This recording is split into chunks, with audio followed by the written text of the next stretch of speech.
સુરતથી મહત્વના સમાચાર। સુરત ખાતે આવેલી VNSGU સંલગ્ન હોસ્ટેલમાં એબીવીપી દ્વારા મેસ ફી વધારાને લઈને વિરોધ નોંધાવવામાં આવ્યો છે। વિદ્યાર્થીઓનો આક્ષેપ છે કે નવા ટેન્ડર બાદ બોયઝ હોસ્ટેલની ફી 2000 થી વધારી 2400 અને ગર્લ્સ હોસ્ટેલની ફી 1700 થી વધારીને 2400 કરવામાં આવી છે, છતાં ભોજનની ગુણવત્તા સુધરી નથી।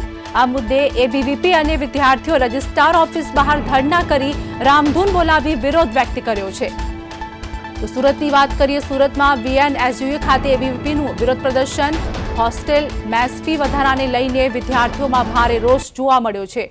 બોયઝ ગર્લ્સ હોસ્ટેલમાં ફી વધારવામાં આવી છે તે મુદ્દે એબીવીપી દ્વારા વિરોધ કરવામાં આવી રહ્યો છે।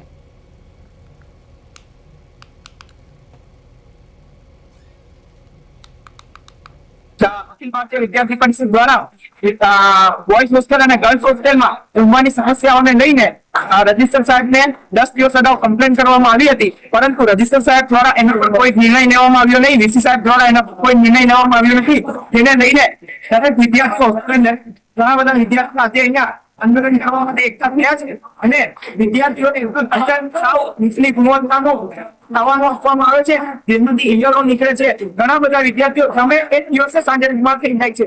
તો આ રીતનું જમવાનું યુનિવર્સિટીમાં આપવામાં આવે છે, જેને લઈને દરેક વિદ્યાર્થીઓ એકઠા થયા છે અને અમે લેખિતમાં એકવાર રજૂઆત કરવામાં આવી છે અમારા દ્વારા કે આ કોન્ટ્રાક્ટને રદ કરવામાં આવે, પરંતુ યુનિવર્સિટી દ્વારા કોઈ જાતનો પગલા લેવામાં આવ્યા નથી।